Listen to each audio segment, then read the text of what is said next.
I'm Dr. Lynn Fox, and we are here to move right along with TESA, Teacher Expectation and Student Achievement.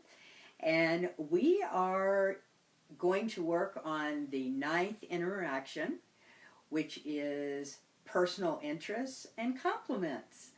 And what is really fun about this, I always like Strand C because it's so personal, it's interactive in terms of relationship building between the teacher and a student, or students and students, or teacher and the classroom.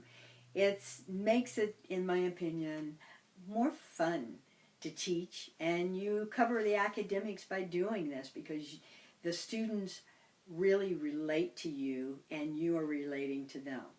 So, why personal interests and compliments? Well, I think it would be good if we went back to the chart and we looked under strand C, personal regard.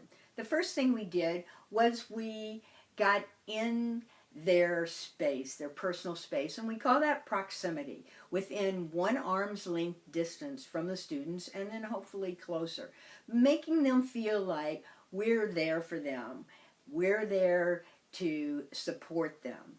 Then we moved on to number 6, which was courtesy, being respectful, modeling the types of appropriate behavior that we want them to engage in, as well as to really be in their corner and supportive of them in an appropriate manner. Well, number 9, personal interests and compliments. Let's look at that in a little more detail and what you can do about it. Well, one of the things let's start with interest. With students that are high achievers, so often they do have a lot of interest and things that they're good at, and many of them happen to be at school, so everybody knows about it. They're a cheerleader, they're on a football team, they are in the orchestra, they're in presidents of a club, like a history club, or they are very creative in arts.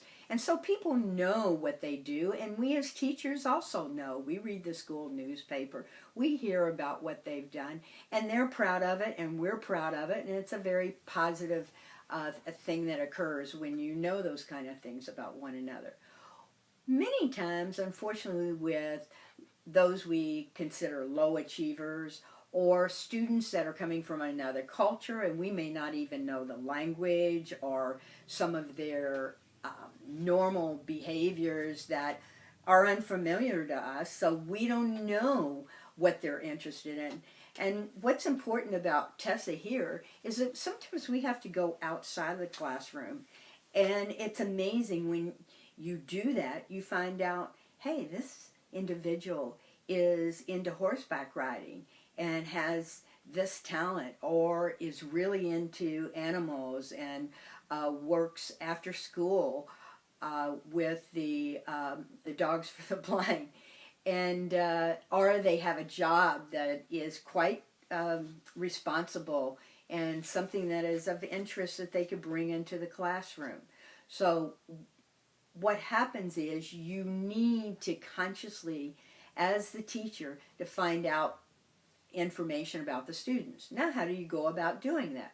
Well, one of the things that you can do is you can set up a questionnaire at the beginning of the semester or throughout the semester and ask some of the questions like, what do you do after school? What sports do you like? What activities are you engaged in that bring you, a smile to your face? Are you into animals, and what types of animals?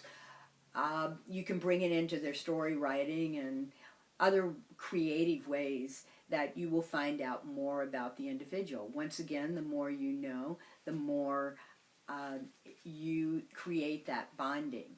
So there's many things besides the questionnaire. You can do it in your creating writing activities. You can bring it into a discussion. And Sandra's going to share some other ways that you can do it as well. The other thing I'd like to talk about is compliments. That's different than saying, this is positive, this is a good job, but really engaging at a social level as to things that, it's really exciting that you're involved in working with uh, retired individuals that are in a nursing home. Wow, I had no idea that you play in a band that every Saturday you perform for the community. So you're bringing the interest in, and at the same time, you're making it really special, and that creates the bonding.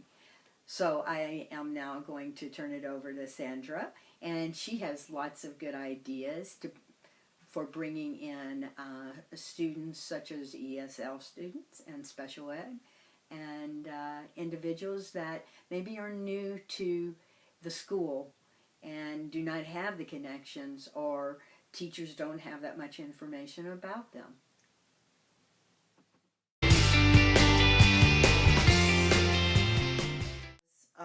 Personal interest and compliments has everything to do with the idea of balancing your interactions with low achievers and high achievers in a way that has a positive effect on your low achievers. And it sends a message. And here's the message. I am more than just a student to my teacher. My teacher even compliments me. Why is that important? Well, I think one of the issues for adolescents, just because of the changes that are going on in their bodies, is the question of their self-esteem and acceptance from their peers. So whatever the sub or the classroom teacher can do to build these abilities, the greater the possibility that the environment in the classroom is going to achieve a positive effect for the student. In our little book, there's a whole section on motivation, and one of them deals with Gardner's multiple intelligence. And what's important here is that students often judge themselves based on the emphasis on the academic area, whether it's in reading or math, with missing completely the other areas like artistic abilities, musical talent, all sorts of areas where they would shine. By highlighting them in the classroom so that students, one, learn about each other, because they don't know much about each other. In a way, they are in their little protective shells, trying to look good in front of their peers, and certainly not expose themselves in the classroom. So one of the things that Dr. Fox mentioned is the interview, and a good idea with doing something like that, particularly if there is lower ability levels, is to have something already written out on the board where they just fill in the blank. My favorite activity is one of the things I do after school is my strongest ability is in the area of, and do it in a way that students learn about each other and feel better. There is a specific section in the book that deals with a recipe for long-term retention. And in it, again, with this, the format of the book, which uses a visual along with the text, is again like a recipe. And the recipe is, how do we produce long-term retention? And one of the areas is to develop a successful feeling that a student can do it. Well, by building the positive bond that this teacher is there to offer support, they can achieve this. And one of the areas is relating it to the students' lives in a way that says, this is important. This content has some value, because here's an area that you say you're interested in, or that you feel good about, and here's how this content can either help you get better in this area, or that it's a really positive asset that is going to make you a better student. And with some of these ideas, I hope that you will try and see what you can do to strengthen relationships.